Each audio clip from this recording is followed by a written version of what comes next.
Rate होती रहती है बीच में, बंद हो जाए बता देना। मेन चीज़ क्या है इसके अंदर, बोर्ड आना चाहिए भाई पूरा। मेन चीज़ इसमें ये है, how foreign exchange rate is determined. Foreign exchange rate determine कैसे होता है, कैसे हम डिसाइड करेंगे कि फॉरेन एक्सचेंज रेट कितना है।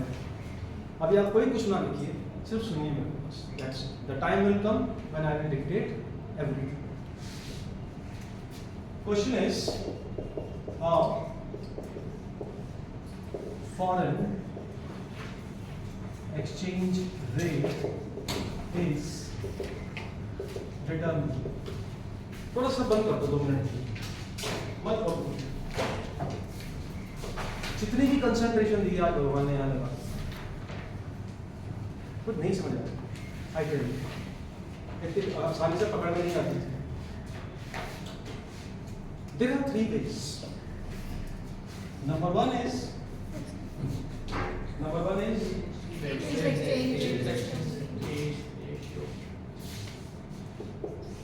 fixed rate of exchange. Number second is flexible rate of exchange. Number 3 is managed floating. Managed floating. मैं पहले कराने जा रहा हूँ फिक्स्ड।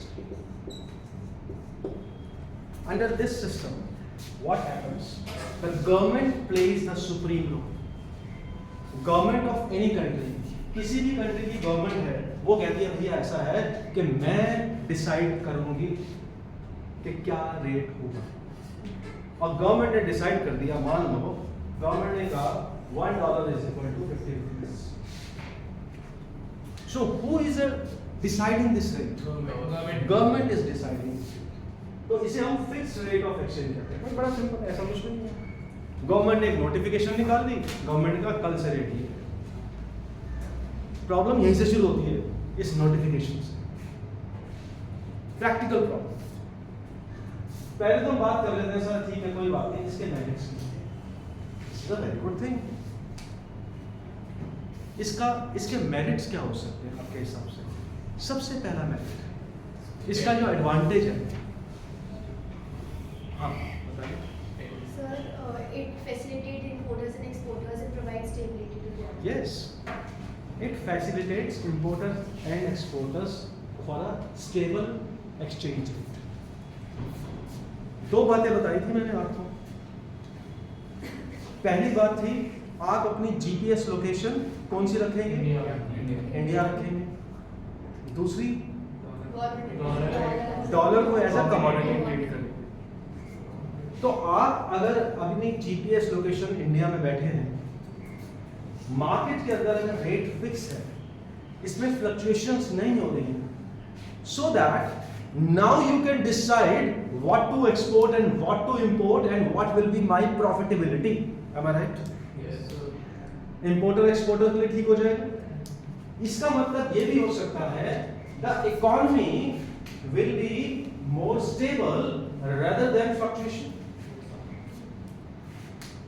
क्योंकि अगर मार्केट के अंदर रेट्स जो है फॉरेक्स के फ्लक्चुएट करते हैं, तो आपका बिजनेस भी ऊपर नीचे जाता है, इकोनॉमी स्टेबल नहीं रहती। M I right? अब इकोनॉमी थोड़ा सा स्टेबल रह सकती है, because I know what will be the rate. Suppose मैंने आपको 2 मार्केट्स बताई हैं, spot market and forward market, याद है? स्पॉट मार्केट में तो कोई टेंशन नहीं है, लॉस किस में होने के चांस है? फॉरवर्ड मार्केट में, बिकॉज फॉरवर्ड मार्केट में आई एम गोइंग टू पे आफ्टर 2-3 मंथ्स। अगर 2-3 महीने के बाद मैंने अगर किसी को डॉलर की पेमेंट करनी है और डॉलर का रेट इंक्रीज हो गया, तो मैं लॉस में हूं। और अगर मुझे पता है कोई बात नहीं, 1 साल के लिए गवर्नमेंट, ये जो गवर्नमेंट नोटिफिकेशन निकालती है ना, एक पीरियड के लिए निकालती है, for this financial year the rate will be this, तो पूरे साल रेट क्या रहेगा? सेम रहेगा। तो उस केस के अंदर मैं बच जाता हूं फ्लक्चुएशन से। फॉरवर्ड मार्केट में अगर फिक्स्ड रेट ऑफ एक्सचेंज हो, फॉरवर्ड मार्केट में हेजिंग प्रोसेस की जरूरत नहीं होती। ट्रू और फॉल्स? ट्रू। hedging process की जरूरत नहीं होती. There is no need for hedging process in forward market if the fixed rate of exchange prevails in the market. बड़ी सिंपल है. hedging का मतलब क्या है? वो जो C के साथ हमारा टाई अप हो जाता है. बात समझ आ रही है? अब इसमें प्रॉब्लम आती है एक और. यानी अब पॉइंट क्या हुआ? हमने कहा मेरिट्स बहुत अच्छे हैं, इकोनॉमी स्टेबल रहेगी, फ्लक्चुएशंस नहीं रहेंगी, इंपोर्टर खुश रहेगा, सब कुछ ठीक ठाक चलता रहेगा.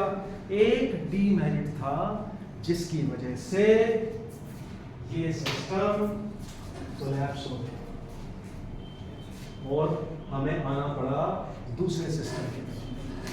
ये वो डीमेरिट है जो तुम्हारी जान ले लेगा. ये वो सिस्टम था. अब उस डीमेरिट को बताने से पहले, क्योंकि वो डीमेरिट समझ आएगा तो हमें पता लगेगा फिक्स रेट कोलैप्स क्यों हुआ. आज किसी भी देश में, किसी भी कंट्री में फिक्स रेट नहीं चलता, गवर्नमेंट इंटरफेयर नहीं करती. थोड़ा सा वर्ड मैं बाद में चेंज करूंगा. गवर्नमेंट इंटरफेयर करती है, कहाँ करती है? Fix rate of exchange rate system नहीं चलता. क्यों नहीं चलता? इसका एक डीमेरिट है. उस डीमेरिट को समझने के लिए हमें आपके पिछले जन्म में जाना पड़ेगा. आंखें बंद करिए, आपको मैं आपके पिछले जन्म में ले चलता हूं. आयुष तो बता रहा, इसी बात की वेट कर रहा था, तो मुझे बोले आंखें बंद करो. और आप अपने पिछले जन्म में चले जाइए. ये क्लास है 11C और 11C के अंदर नया आपने अभी इकोनॉमिक्स पढ़ने शुरू की है. एक बेचारे अजीब से टीचर आ गए हैं हमें इकोनॉमिक्स पढ़ाने के लिए 11C के अंदर. ये तो इमेजिन नहीं कर पा रहे. कौन? हम सर डी वगैरह और मैंने आपको 11C के अंदर मैंने आपको माइक्रो इकोनॉमिक्स में कंसेप्ट पढ़ाया था, डिमांड, सप्लाई एंड इक्विलिब्रियम. याद आ रहा है? यही आपको मैं मान के चलता हूँ, एज्यूम करके चलता हूँ, तो मैं डिमांड, सप्लाई, इक्विलिब्रियम बहुत अच्छे से आता है. और अगर आपको बहुत अच्छे से आता है तो आपको ये आगे के दो सिस्टम समझ आएंगे. और अगर नहीं आता तो फिर मैं आपको थोड़ा सा उसके बारे में हिंट देता हूँ. वापस आ जाओ अपने पुनर्जन्म में. आपको याद है मैंने आपको एक कंसेप्ट कराया था. कंसेप्ट था law of demand. Price of commodity x increases, याद आ रहा है कुछ? भूली बिसरी बातें. प्राइस अगर किसी चीज का कम हो जाता है तो किस तरह का रिलेशन है सर? ठीक है. आप मुझे इसमें डिमांड कर्व बताएंगे कैसे बनेगा? DD is the demand curve. याद आ रहा है? डिमांड एंड सप्लाई दो कंसेप्ट है. चलो लॉ ऑफ सप्लाई बताओ. Price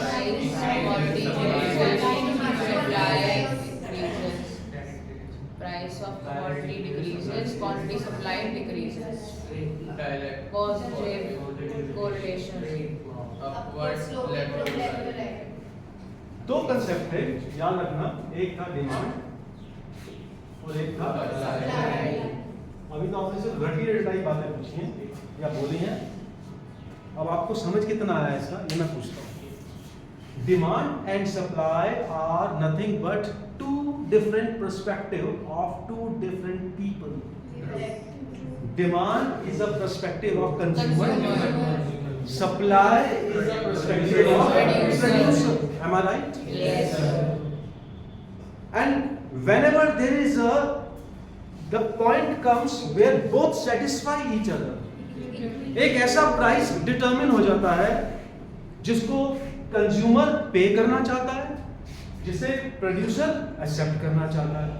That is called equilibrium. याद आ रहा है? Yes, sir. अगर आपको याद आ रहा हो वो पुरानी भूली बिसरी बातें, डिमांड, सप्लाई, इक्विलिब्रियम. याद आ रहा है? And this is called equilibrium price. For example 10 rupees. याद आ रहा है? Yes, sir. याद आ रहा है? Yes, sir. अगर तुम्हें ये आता है तो इसका मतलब तुम्हारी समस्या शुरू.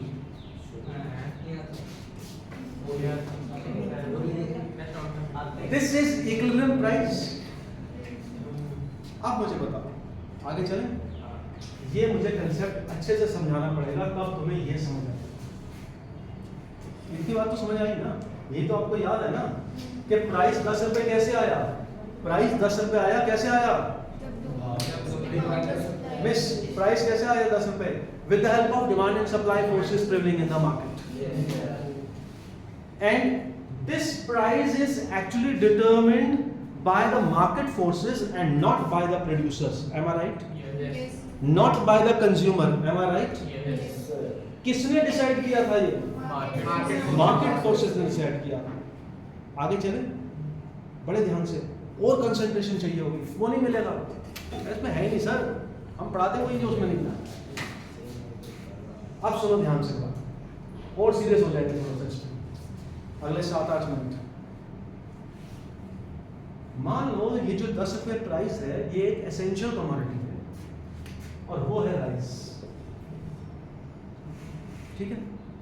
अब ये एसेंशियल कमोडिटी राइस है, मार्केट में कोई ऐसा फैक्टर हो गया, and number of factors prevailing in the market, इसकी डिमांड बढ़ गई राइस की, नेसेसिटी गुड्स, और नेसेसिटी गुड है, अब डिमांड बढ़ गई। अब सर आप मुझे बताएं, अगर डिमांड बढ़ गई है तो डिमांड कर कहां शिफ्ट करेगा? Right. DD dash.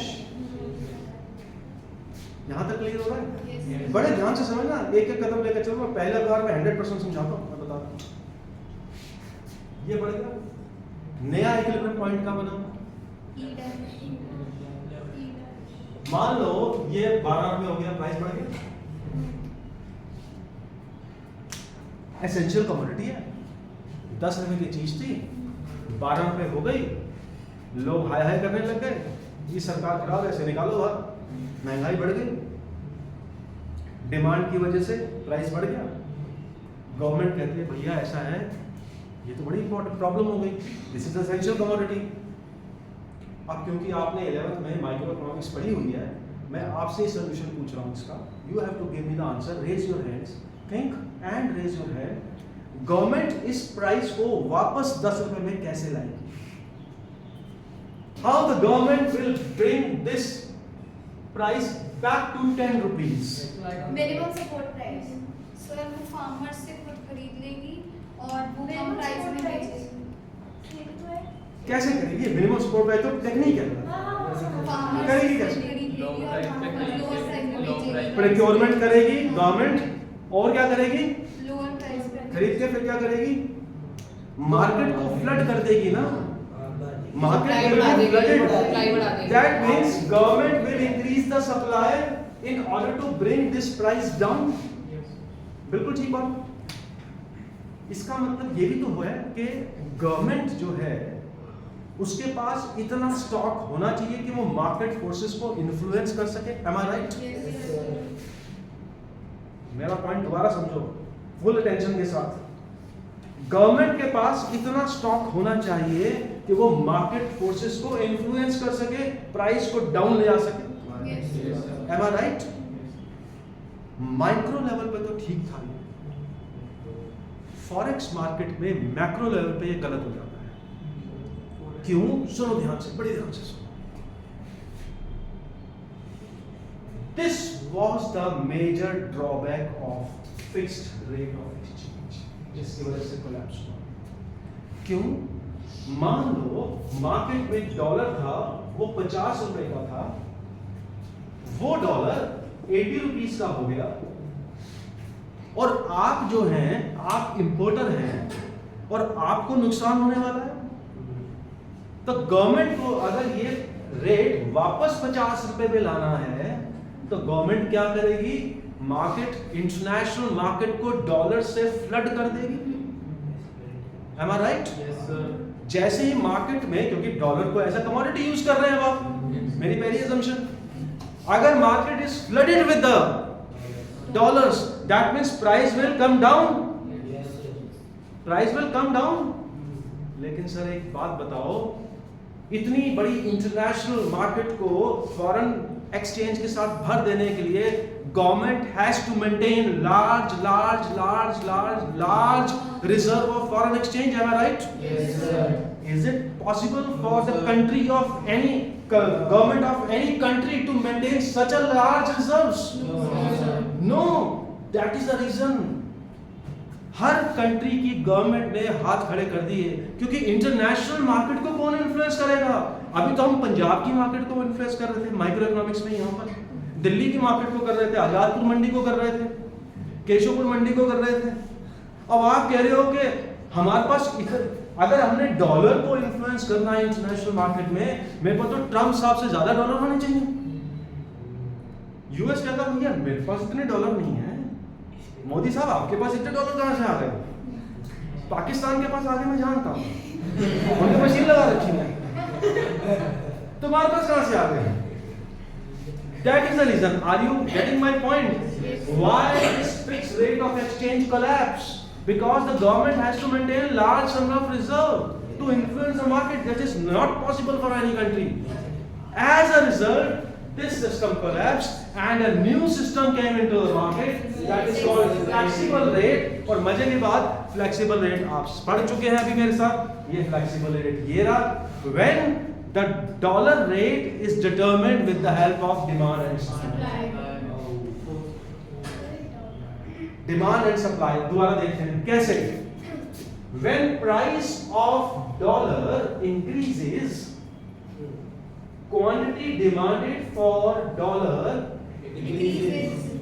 अब पॉइंट है कौन सा? Perspective, demand. थोड़ा सा आगे चलता हूं फिर डाउट करेंगे। मेरा क्वेश्चन आपके साथ, डॉलर की डिमांड कौन करता है? एक क्वेश्चन आया 3 मार्क्स का, हर साल आता है, बोर्ड की बात कर रहा हूं मैं। What are the sources of demand for dollars और foreign exchange? Demand for foreign exchange, foreign exchange की डिमांड कौन करता है? नंबर 1 इंपोर्टर करता है, ट्रैवलर्स करते हैं। मैंने फॉरेन टूर पे जाना है, मैं करता हूं, और फिर मेरे पास बहुत ज्यादा पैसा इकट्ठा हो गया और मैंने कहा ट्रम्प साहब आपकी कोठी के सामने एक फ्लैट ले रहा है मेरे को, तो मैं ले लूंगा, मैं इन्वेस्टर हूं। इन्वेस्टर्स करते हैं। अब कहो सर ये तो बेकार की बात है, हम कोई यूएस में इन्वेस्ट करेंगे? अरे आप श्रीलंका में तो कर सकते हो, म्यांमार में तो कर सकते हो, कोलंबिया में तो कर सकते हो।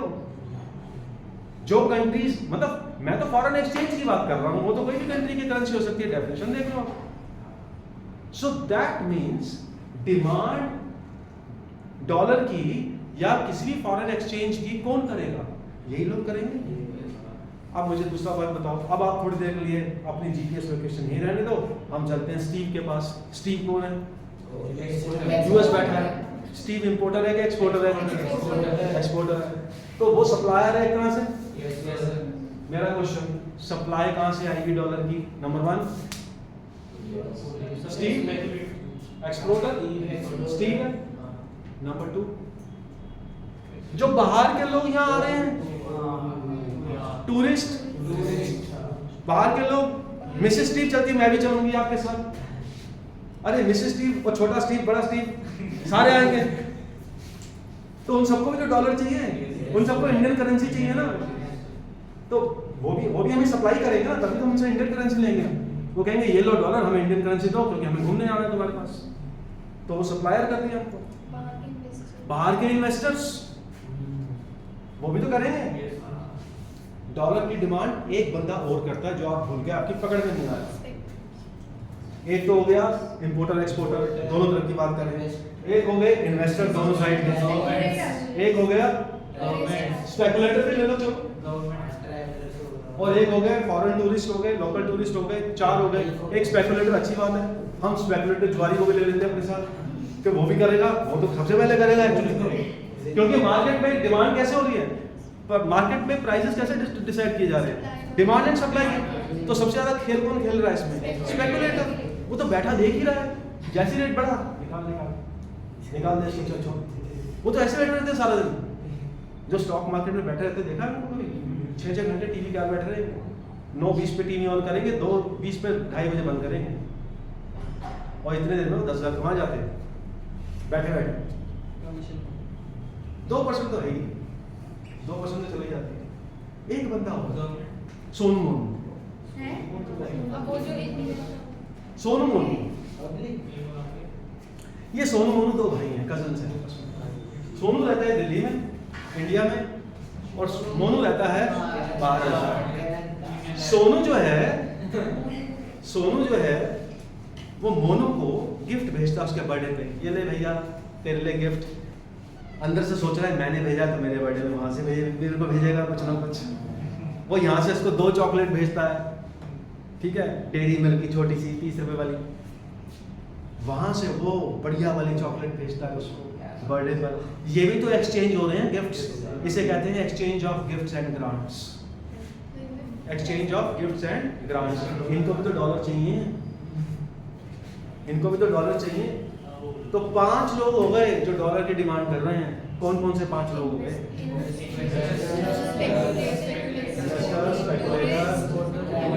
ट्रैवलर्स, इंपोर्टर एक्सपोर्टर्स और सोनू मोनू नहीं,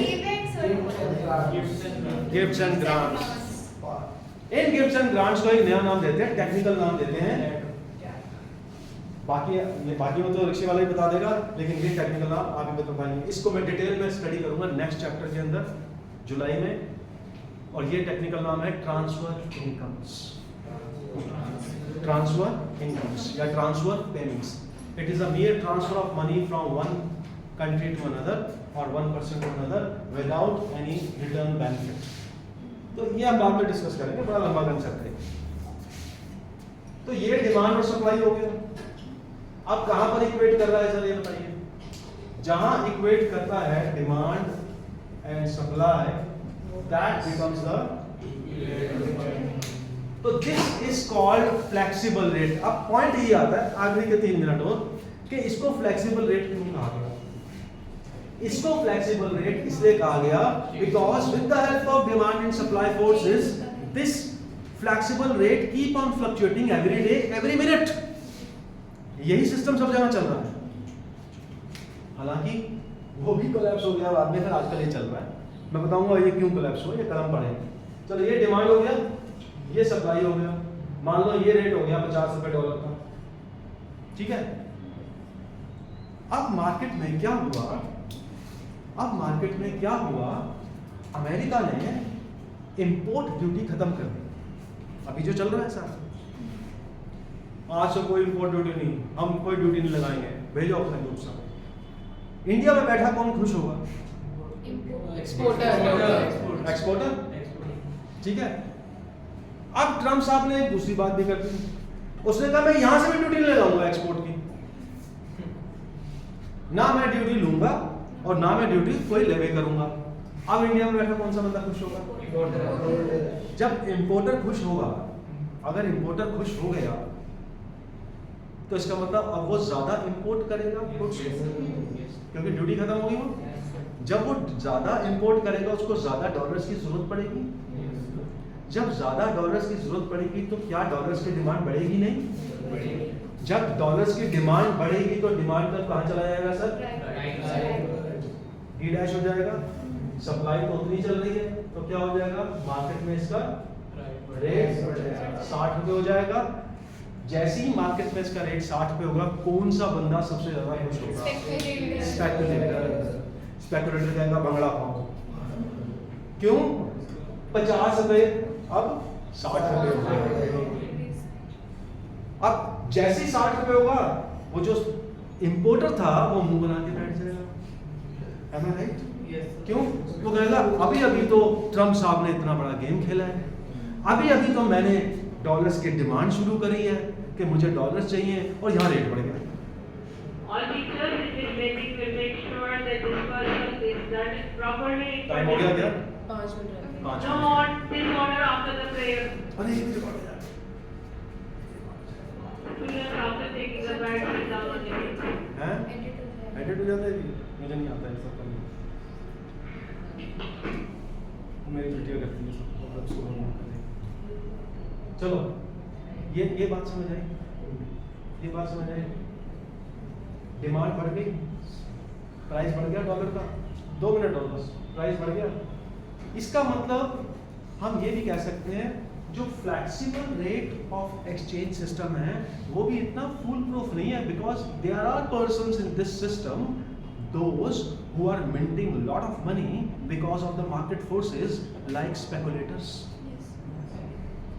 अब सर जैसे ट्रेड मार्केट होता है, शेयर मार्केट होता है, डॉलर का भी वही मार्केट है, कई बार जानबूझ के भी इस रेट्स को फ्लक्चुएट कराया जाता है, हाइक किया जाता है मार्केट को, ताकि मार्केट का इसमें रेट बढ़े और हम फायदा कमाएं, अननेसेसरी एंड इलीगली आल्सो। सो ये कुछ ऐसे डिसएडवांटेज शुरू हो गए जिसमें गरीब आदमी फंस गया। Only those who are rich, those who have got large reserves, those who are strong and financially sound, they were able to enter into forex and foreign exchange rate और import और export। जब ये system चलता था ना sir, तो कोई पैसे वाला ही इंपोर्टर एक्सपोर्टर होता था। आपने सुना होगा पहले कहते अरे इंपोर्टर एक्सपोर्टर है, बड़े पैसे वाला होगा, क्योंकि फ्लेक्सिबल में वही अफोर्ड कर सकता था। और इसका एक ड्रॉबैक सबसे बड़ा क्या है, इकोनॉमिक फ्लक्चुएशंस की वजह से आम आदमी के रीच में ये सब चीज़ें नहीं पहुंच पाती। And this is how this system was again। चलता है, ऐसी बात नहीं, चलता यही सिस्टम है, बट इसका एक मॉडिफाइड वर्जन आ गया, मैनेज फ्लोटिंग। मैनेज फ्लोटिंग कुछ नहीं है, मैनेज फ्लोटिंग का मतलब है फ्लेक्सिबल सिस्टम चलेगा, but from time to time the government will also interfere in. जैसे पता लगा अरे ये बहुत ज्यादा प्राइस बढ़ रहा है, गवर्नमेंट आ जाएगी रिस्ट्रिक्शंस लगाने के लिए। तो मैंने आपको इकोनॉमिक्स में एक बात बताई है हमेशा शुरू से, लास्ट ईयर से, there is nothing white and black, there is always it depends और balance, midway। ये midway फिक्स रेट कौन सा था, फ्लेक्सिबल कौन सा था, डिमांड सप्लाई, क्योंकि इसके भी डिसएडवांटेजेस थे। तो मैं कौन सा चलता है मार्केट में, मैनेज फ्लोटिंग, यानी फ्लोटिंग तो है, फ्लेक्सिबल को फ्लोटिंग भी कहते हैं, but from time to time government also interferes and controls the rate to avoid the exploitation। ठीक है, so these are the three systems। इसको डिटेल में लिखवाऊंगा मैं, जहां जहां जरूरत पड़ेगी I will explain।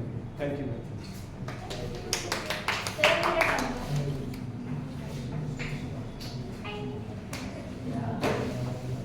ये सारी की सारी